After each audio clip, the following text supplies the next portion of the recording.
Greetings! On today's episode, we're going to look at making some potato cauliflower gratin.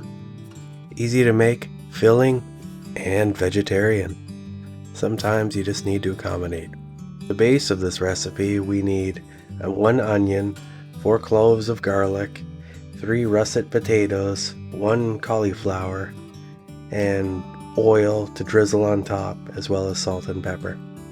Now to begin with, I'll get my cutting board out here, my favorite cutting knife, and I'm going to start by cubing up the potatoes. I'm going to make them into a smaller size cube. I want them to be bite size, and I would like it so that when you bite into a piece of potato you could at the same time theoretically be eating a piece of cauliflower as well.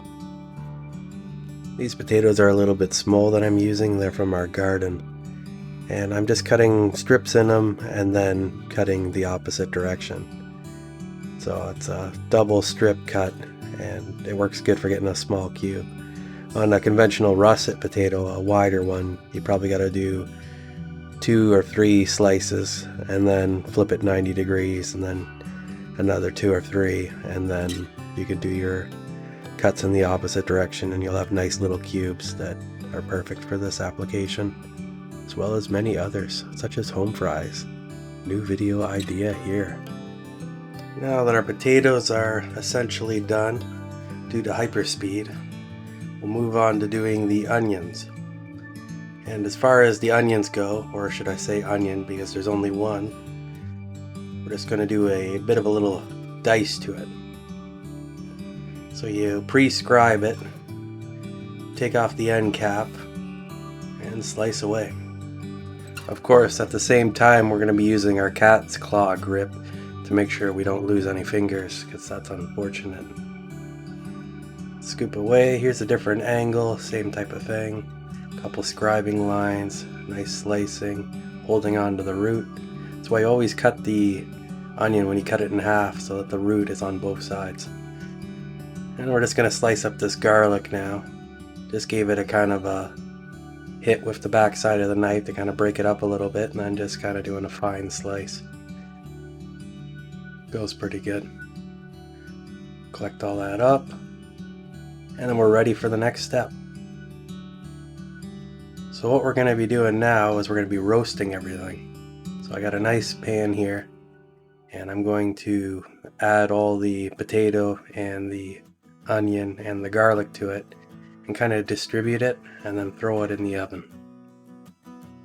Okay, there's the rest of the garlic. Perfect. Now we'll just kind of spread it out a little bit, and then we're going to add our oil, and then we're going to put it in the oven. We're not going to be adding our salt and pepper at this stage because we want to do that once we have the cauliflower in. And we're going to cook it first with just the potatoes, onions, and garlic for about 10 minutes, and then we're going to cook it again with all the cauliflower and everything. Okay, into the oven we go. So 400 degrees, 10 minutes. We just want to get some color on these potatoes because they take a lot longer to cook than the cauliflower does. I guess it's a little bit more than some color. We want them to start cooking. So I got them out of the oven now, and I'm just kind of scraping them so they don't all stick like crazy and cook to the sill mat. And once I'm satisfied with that, I attempt to dump the cauliflower in. Of course I missed in parts, but there we go. Now we have the cauliflower and the potatoes all together. So now we're going to drizzle some more oil on there. And this time we will add our salt and pepper, because this time we want to season everything. Whereas if you season the salt and pepper before and then seasoned it again, you could end up with too much salt, too much pepper. So just kind of something to be aware of. You want to do all your seasoning all at once. And now that we've done the pre-cooking of the potatoes, we are good to move on to the next stage. So we're just going to put this back in the oven, and we're going to let this all cook for about 25 minutes. So we got some tenderness in our cauliflower, and our potatoes will be nice and cooked. Okay, we'll pull that out of the oven and we'll check it for doneness. And if it's not done enough, if it's not tender enough, put it back in, cook it a little bit longer. Otherwise, loosen it from the binds of the pan Just use your lifter here and slide around to free everything up so that it slides nice and easy, because we need to dump it out of the pan later. Meanwhile, we can start working on our cheese sauce. For that, we're going to need 4 tablespoons of flour, 4 tablespoons of butter, 1 cup of milk, 1 cup of cream, the good cream, the 35% stuff, and 2 cups of grated cheddar cheese. The reason why some of my cheddar looks white is it's old white cheddar. Okay, so we'll get a big pot on the stove. We'll set our heat to a medium high, and then we'll add in our butter. So what we're going to be doing first is making a little bit of a roux. So we're going to melt our butter, and then we're going to add the flour to it. Meanwhile, we're just going to keep mixing like crazy so that it doesn't clump up or anything. It just takes a couple minutes and everything will all melt. Okay, our butter is just about all melted now. So we're just going to dump in that flour, and this is where the fun begins. We'll just keep mixing our flour here with the butter, and it takes a little while for it to all incorporate. It takes a couple minutes. Of course, when it's sped up, it doesn't take as long. And there we go, it's looking pretty good. So now what we're going to do is we're going to add our milk and our cream to the mixture. Once this is all good to go. Perfect. So there's our milk and our cream, and now we're back to stirring. Now the process of making this sauce is one where you just keep stirring and eventually it'll thicken up. It can take a few minutes to do this, but you'll really start to feel it. Like, I'm just using a whisk here, and after a little while, after a few minutes, you start to feel a little bit more resistance on the whisk as it starts to thicken up, and then it will go even more thick. And then if you like tilt the pan, you can see it doesn't flow in the same way like a normal liquid. It's much more viscous. That's kind of how you know when it's starting to get ready. But just take your time and it'll eventually get there.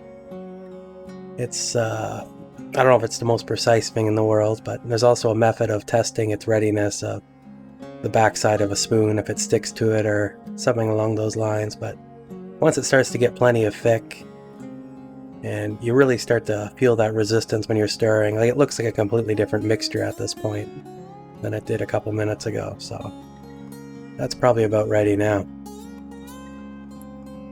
So now we'll take our mixture, we'll shut off our heat, and then we'll take it off the stove, well, at least off the burner, and then we can proceed to the next step. So now I've got it off the burner, and I'm just going to add the cheese to it. And now I'm just going to mix it some more with the cheese and get the cheese all melted into the mixture.